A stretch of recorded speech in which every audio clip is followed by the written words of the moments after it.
اللہ اللہ اللہ اللہ۔ الحمد للہ رب العالمین والعاقبۃ للمتقین والصلاة والسلام علی سید الانبیاء والمرسلین نبینا محمد وعلی آلہ وصحبہ اجمعین۔ آج کے سبق میں انشاءاللہ العزیز ہم سورۃ العادیات کو پڑھیں گے۔ یہ سورت مکی ہے، یعنی ہجرت سے پہلے نازل ہوئی، اور اس کی آیات 11 ہیں۔ شروع کرتے ہیں۔ اعوذ باللہ من الشیطان الرجیم، بسم اللہ الرحمن الرحیم۔ والعادیات ضبحا۔ جی، عادیات کا مطلب ہوتا ہے دوڑنے والے۔ والعادیات دوڑنے والے، ضبحا ہانپ کر، ہانپتے ہوئے، یعنی جانور جب دوڑتا ہے تو اس کی سانس پھول جاتی ہے اور پھر اس کے پیٹ سے آواز نکلتی ہے، اس کو کہتے ہیں ذبح۔ واو کا مطلب ہوتا ہے قسم، واو کا مطلب اور بھی ہوتا ہے، اور قسم کے لیے یہ لفظ یوز ہوتا ہے۔ جیسے اللہ کی قسم کھانی ہو تو کیا کہتے ہیں؟ عرب لوگ کہتے ہیں واللہ، اللہ کی قسم، یا ایسے ہی کہتے ہیں ورب الکعبہ، کعبہ کے رب کی قسم۔ تو اسی طرح اللہ رب العالمین نے یہاں پر قسم کا لفظ استعمال کیا ہے، والعادیات ضبحا۔ قسم ہے دوڑنے والے گھوڑوں کی جو دوڑتے ہیں ہانپ کر، ہانپتے ہوئے۔ یہاں پر گھوڑے کا لفظ نہیں ہے۔ عادیات کا مطلب کیا ہوتا ہے؟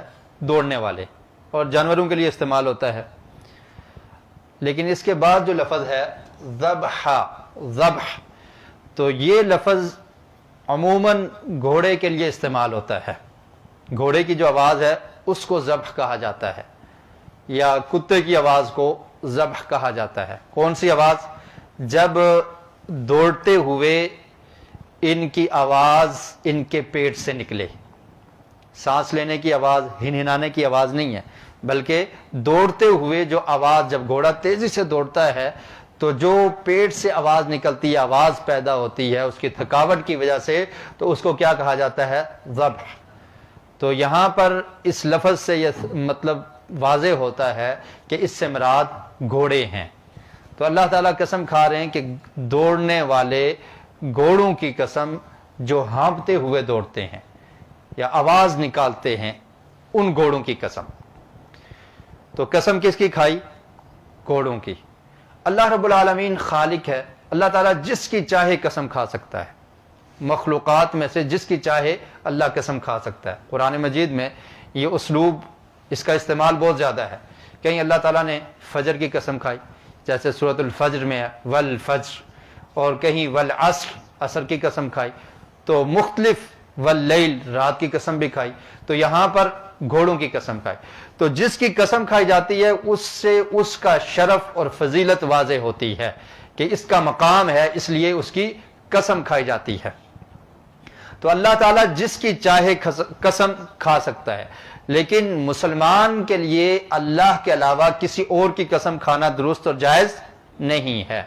صحیح البخاری میں حدیث ہے، عبداللہ بن عمر رضی اللہ تعالی عنہما بیان کرتے ہیں کہ آقا علیہ الصلوۃ والسلام نے ارشاد فرمایا کہ من کان حالفا فلیحلف باللہ او لیصمت، کہ جو شخص بھی قسم کھاتا ہے تو اسے چاہیے کس کی قسم کھائے؟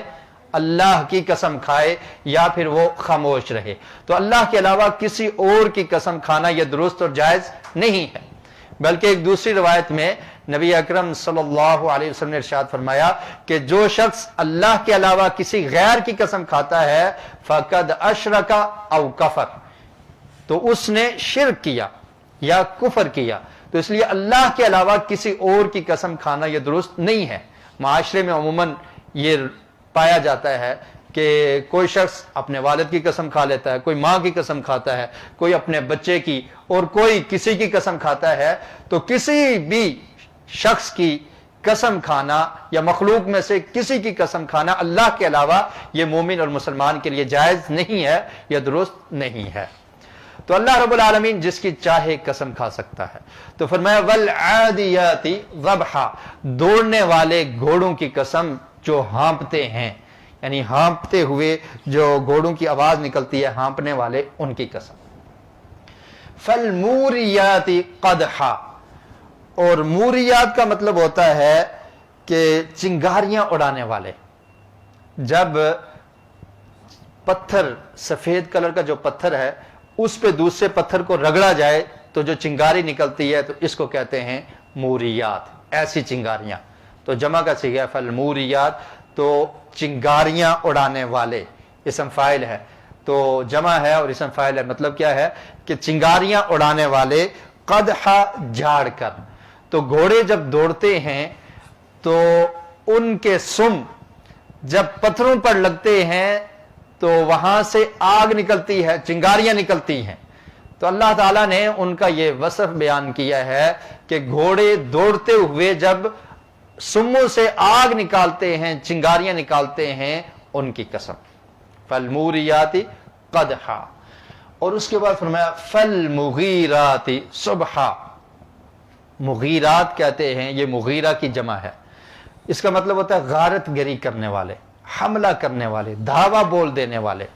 تو عموماً جنگوں میں گھوڑوں کا استعمال ہوتا تھا، اور اس وقت جو قبائل کی جنگیں تھیں ان میں بھی گھوڑوں کا استعمال ہوتا تھا، اور ابتدائی اسلام میں غزوات میں بھی گھوڑوں کا اور اونٹوں کا استعمال ہوتا تھا۔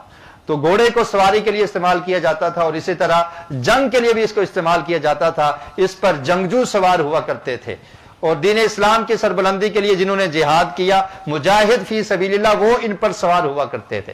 تو فرمایا فالمغیرات صبحا، صبح کے وقت غارت گری کرنے والے، حملہ کرنے والے گھوڑوں کی قسم۔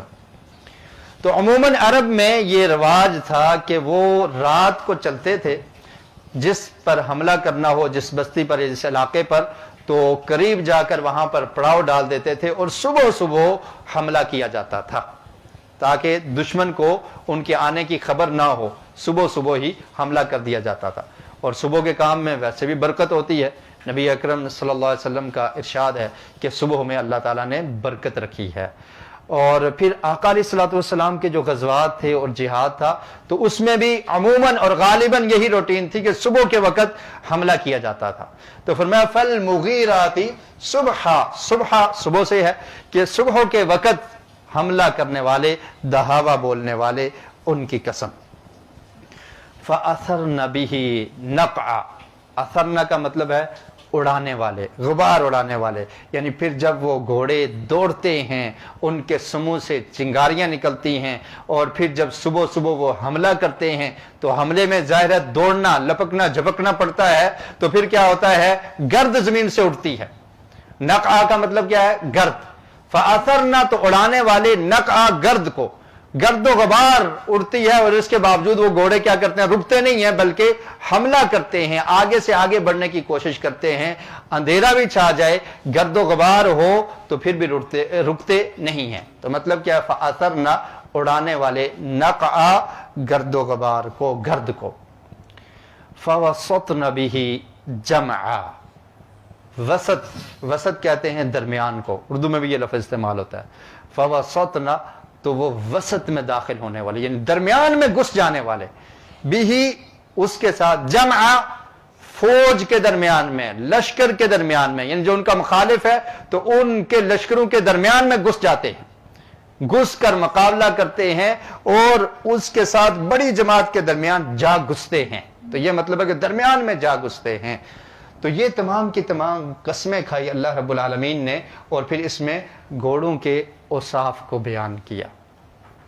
اس کے بعد گھوڑوں کے اوصاف بیان کرنے کے بعد اللہ رب العالمین نے انسان کے متعلق فرمایا۔ تو یہ قسم ہے، اس کا تعلق کس سے ہے؟ جو بات اب اللہ رب العالمین بیان کر رہے ہیں، اس سے اس کا تعلق ہے۔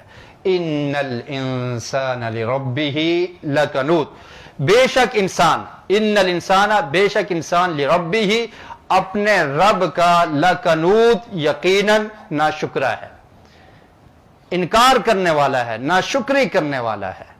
تو گھوڑوں کی قسمیں کھا کر یہ کہنے کا کیا مطلب ہے؟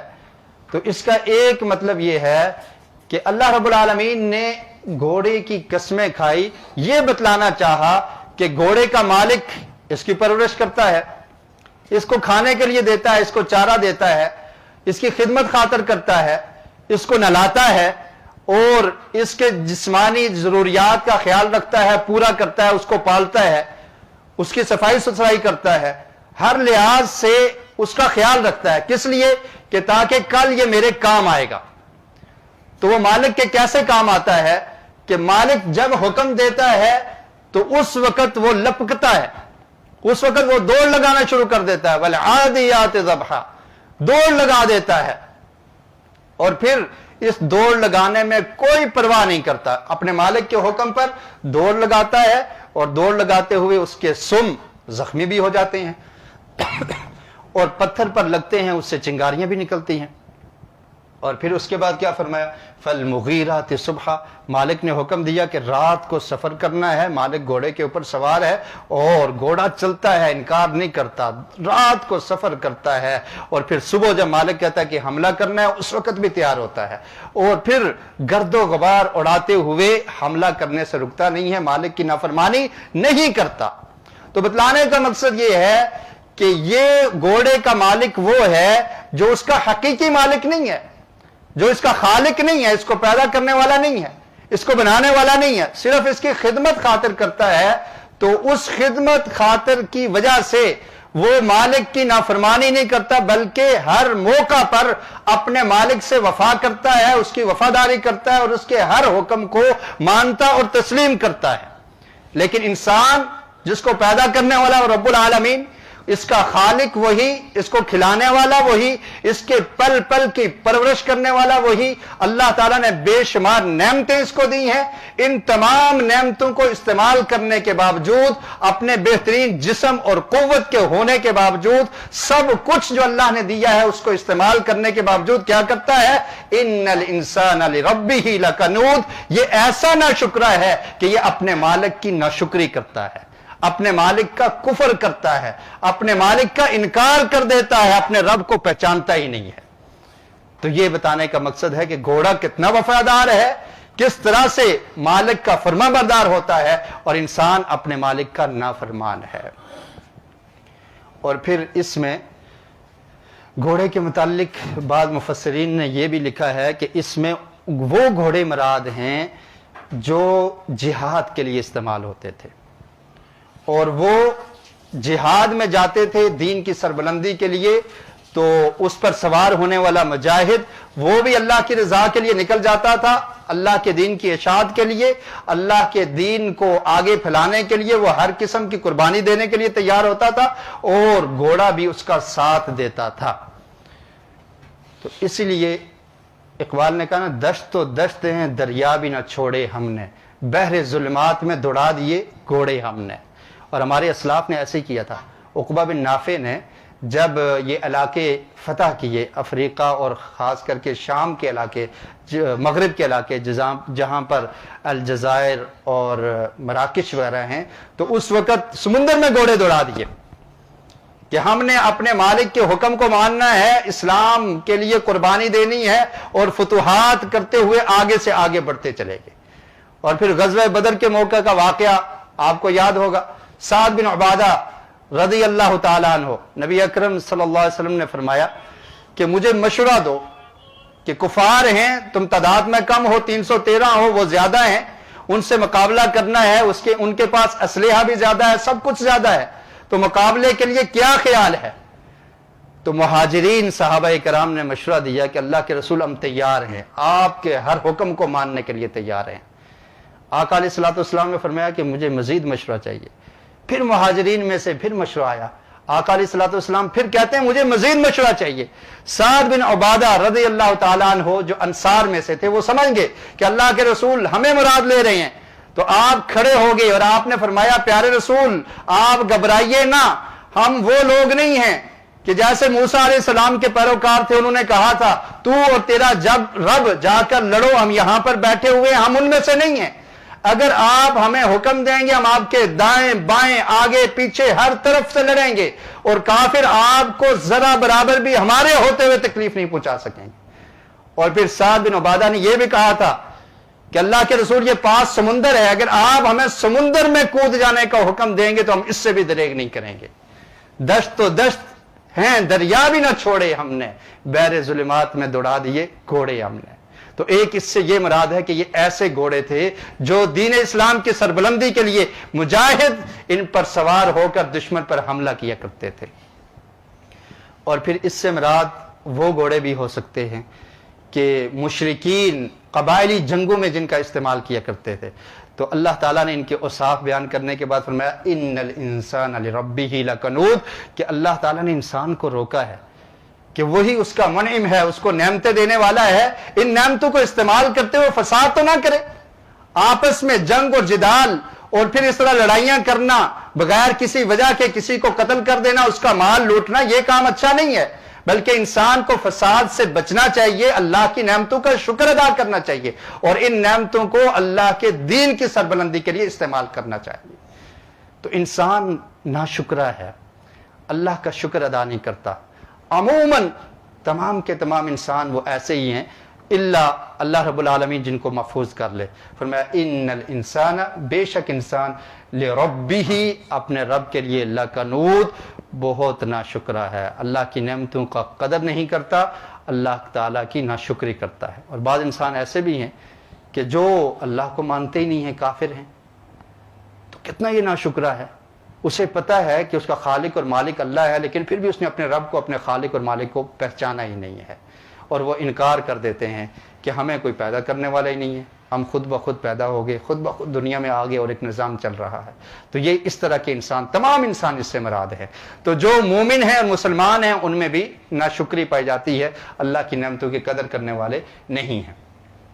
وَإِنَّهُ عَلَى ذَلِكَ لَشَهِيدٌ، اور بے شک وہ، یعنی وہ انسان، علی ذالک، اس پر لشہید، گواہ ہے، یعنی وہ خود بھی اس پر گواہی دے گا، کوئی اور گواہ نہیں ہے۔ انسان کا ضمیر اور انسان کا اندر ملامت بھی کرتا ہے، اور اگر وہ اپنے ضمیر سے پوچھے تو وہ اس کی گواہی دے گا کہ واقعتاً تو ناشکرا ہے، تو نے اللہ تعالیٰ کی نعمتوں کی قدر نہیں کی، اللہ تعالیٰ نے جس مقصد کے لیے تجھے پیدا کیا تھا تو اس مقصد کو پورا نہیں کر رہا۔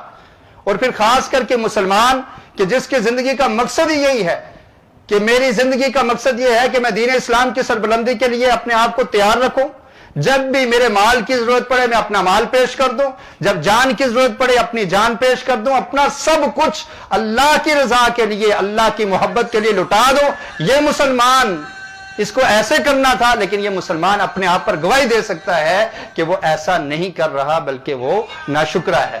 وَإِنَّهُ عَلَى ذَلِكَ، بے شک وہ اس پر لشہید، البتہ وہ گواہ ہے، یعنی خود گواہ ہے اس بات پر۔ اور پھر فرمایا وَإِنَّهُ لِحُبِّ الْخَيْرِ لَشَدِيدٌ، بے شک وہ لِحُبِّ الْخَيْرِ، مال کی محبت کے لیے، لِحُبِّ الْخَيْرِ لَشَدِيدٌ، یقیناً بہت سخت ہے، یعنی مال کی محبت اس میں بہت زیادہ ہے۔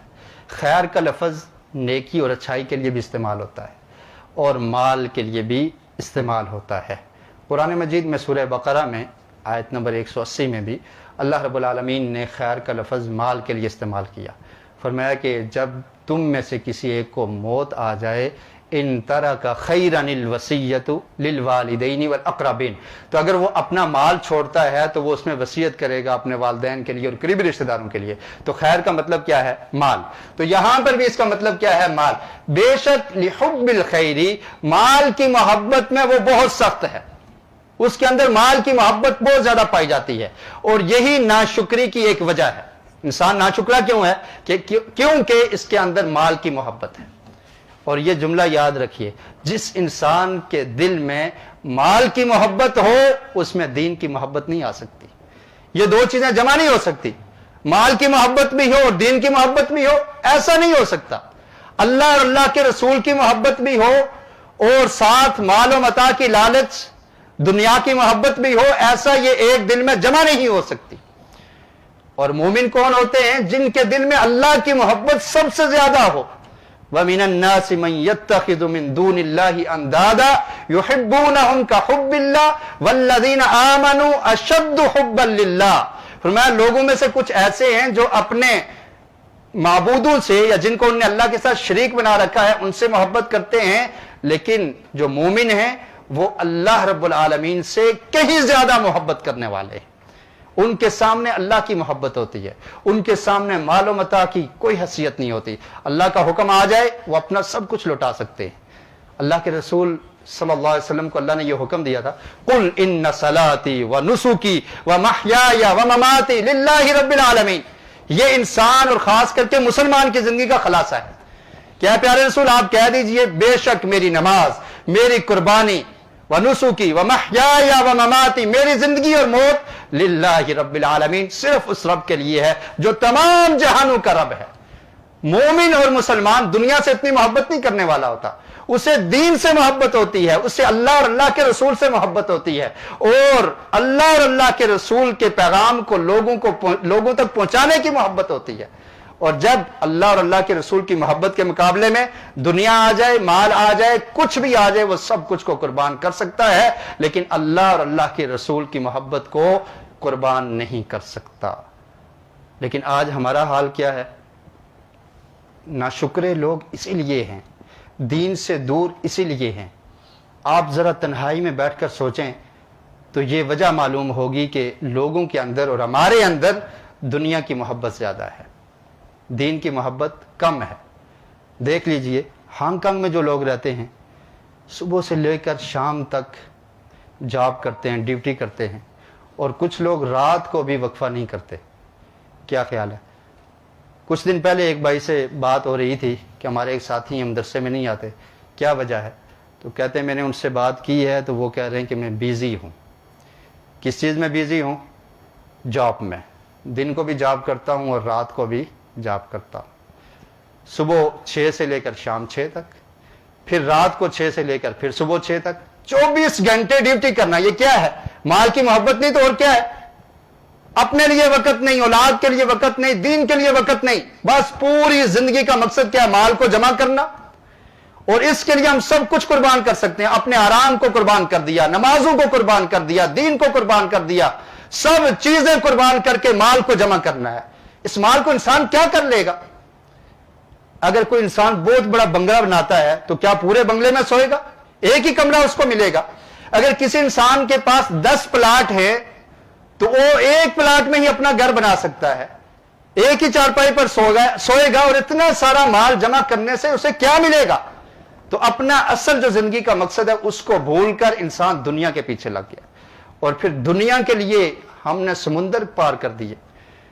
پاکستان سے، انڈیا سے، بنگلہ دیش سے، دیگر ممالک میں لوگ جاتے ہیں، کس لیے جاتے ہیں؟ دین کی خاطر جاتا ہے؟ دین کی تبلیغ کے لیے جاتا ہے کوئی؟ نہیں. مال کو جمع کرنا ہے، مال بنانا ہے.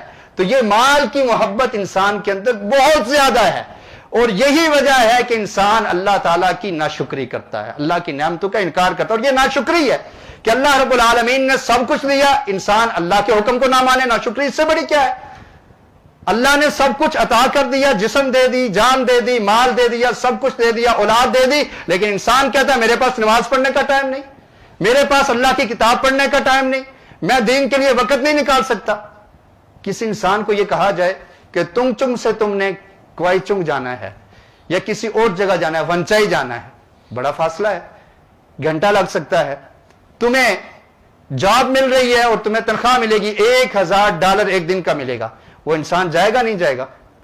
بھاگا بھاگا جائے گا. وہ نہیں کہے گا دور ہے، وہ کہے گا مجھے مال مل رہا ہے. یہی محبت ہے، مال کی محبت ہمارے اندر ہے. اور اگر کہا جائے کوئی پروگرام ہے اس کے لیے آ جاؤ، نماز کے لیے آ جاؤ، جمعے کے لیے آ جاؤ، قرآن پڑھنے کے لیے آ جاؤ، تو وہ کہے گا نہیں ہے وقت، نہیں فرصت، بیزی ہوں، مصروف ہوں. 100 بہانے بنائے گا. لیکن مال دکھائیں، آپ سیاسی جلسوں میں دیکھ لیں، مال دیا جاتا ہے، پیسے دکھائے جاتے ہیں، لوگ حاضر ہو جاتے ہیں، جمع ہو جاتے ہیں. یہ مال کی محبت نہیں ہے تو اور کیا ہے؟ مال کے لیے انسان سب کچھ چھوڑ سکتا ہے کہ مجھے مال ملنا چاہیے، میں مال کو جمع کرنے والا ہو جاؤں. سینٹر سے کسی نے کوائچنگ آنا ہو آ جائے گا، چنسا چوئی سے کسی دوسرے علاقے میں جانا ہو چلا جائے گا، شمشی پور سے کسی تیسرے علاقے میں جانا ہو جانے کے لیے تیار ہے. کس لیے کہ اگر اس کی نوکری ہے، اس کو مال دیا جائے گا، وہ 24 گھنٹے دینے کے لیے تیار ہے، لیکن دین کے لیے وہ 1 گھنٹہ دینے کے لیے بھی تیار نہیں ہے۔